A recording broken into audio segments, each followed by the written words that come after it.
Hey guys, welcome back for another artist spotlight video. Today's video we have Sarah of Creme Brulee, which isn't that just such a clever name? I just love it. She makes clay earrings. She's a clay earring artist, and she also sells her 3D printed polymer clay cutters in her Etsy shop. She's super talented, has the neatest cutters, super creative. So I'm so excited that she wanted to come on here and share a tutorial with you guys. She's going to be sharing how to make these really cool like 3D Christmas tree earrings using a star cutter that she offers in her shop. So I'll make sure to link everything in the description box down below. Go check her out on social media, give her a follow, and support this awesome artist this Christmas season. All right, without further ado, here is Sarah. Hi everyone, I'm Sarah from Creme Brulee, and today I'm going to be showing you how to make 3D Christmas tree earrings.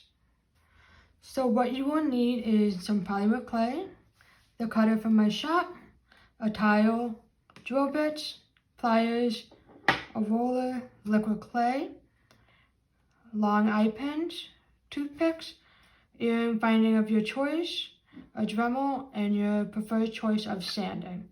So let's get started. So first you're going to want to roll out your clay with a clay machine or a pasta machine to your desired thickness. I prefer to do a 2 on the Atlas machine. And once you do that, you're going to take your acrylic roller and you're going to roll it onto the tile so that the clay clings onto the tile instead of the cutter. You don't have to roll it too hard, just roll it slightly. And then you're going to take the cutter and you're going to press 2 times. Push hard. And you're going to want to really make sure you push hard, more so in the center, so that you can get it cut all the way through. Okay. Then you're going to want to pull away the extra clay you have. And then next you're going to want to take a toothpick and poke a hole in the center of every star. This is going to help guide you later on in a different step.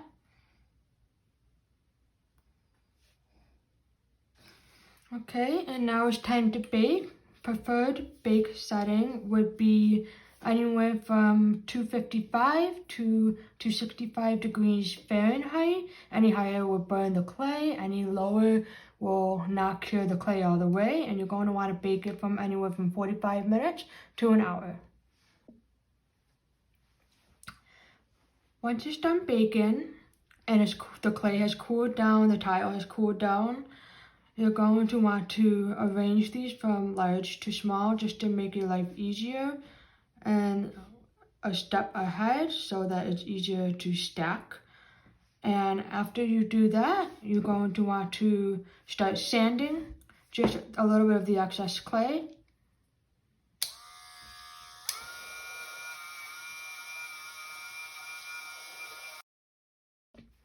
And now you're going to want to drill. I found these drill bits for really cheap on Amazon. They're a lot thinner than your average drill. And you're going to want to drill in the hole that we made earlier.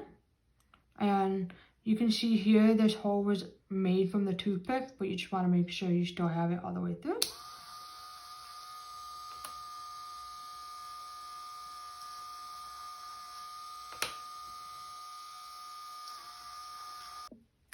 Next, you're going to want to make sure you have your liquid clay on hand, the toothpicks, and then the long eye pin, and we're going to start stacking. So you're going to want to start from bottom to top, and the eye pin you find, you're going to want the flat bottom instead of the typical ones that have the loop, so that you can have this go all the way down without following through. And so we're going to put the bottom one through first.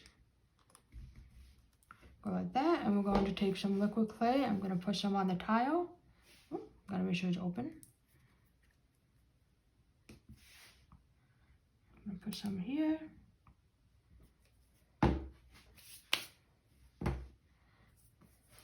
And I'm going to take my toothpick. I'm going to dab it around the center. You're going to want to really make sure it's in the center the most. so that the eye pin doesn't move. And then you're going to put it around and spread it around. You don't want to put too little of liquid clay, because then you're not going to have the clay adhere well enough together, and it's going to cause the pieces to possibly break apart from each other and move. Too much will cause the liquid clay to goop on the side, and it will be more noticeable. I like to use clear liquid clay the most because it's harder to see. Okay, and then I'm going to take the next one. I'm going to stick it right through. And I like to have it stack in opposite from each other.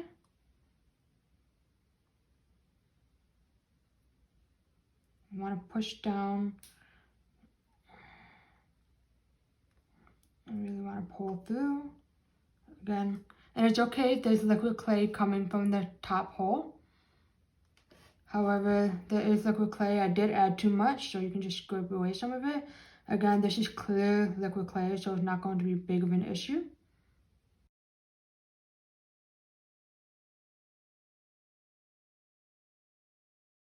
And as you're building this, it's okay if the stars shift a little bit. They can always be fixed after you're done stacking them all.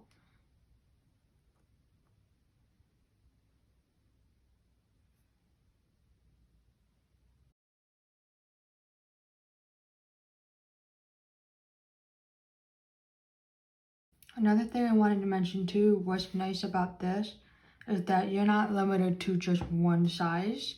You can do them smaller, you can have a medium size, or you can have them the bigger size. You have the complete freedom to do any size you want. When it's the really small ones, I just tend to put it on the back, the bottom, just because it's a little bit tricky. Okay. Then you're going to want to push down on the whole thing once you're happy with how it looks stacked. I'll show you.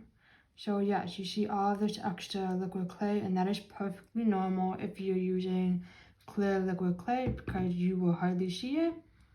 If you are using a colored liquid clay, it's going to be more shown. That is totally up to you.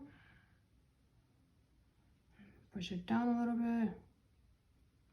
You're going to want to wipe the top part of the eye pin just to get rid of the liquid clay on there.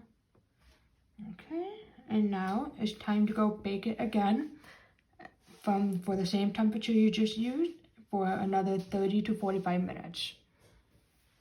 Okay, once your clay piece is finished baking and it completely cools down, that's super important. It needs to cool down all the way so that you don't cause any separation with the layers and it doesn't twist.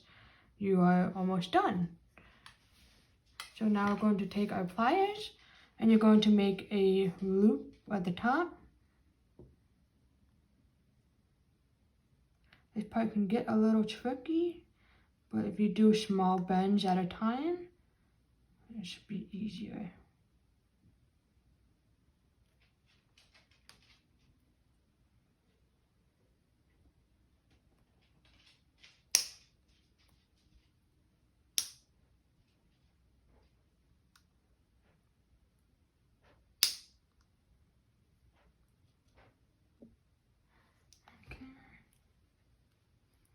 And once you have your loop made, you're going to take your earring binding and just put it through the loop.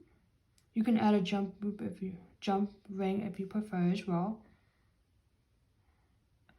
And there you have it. You are all finished.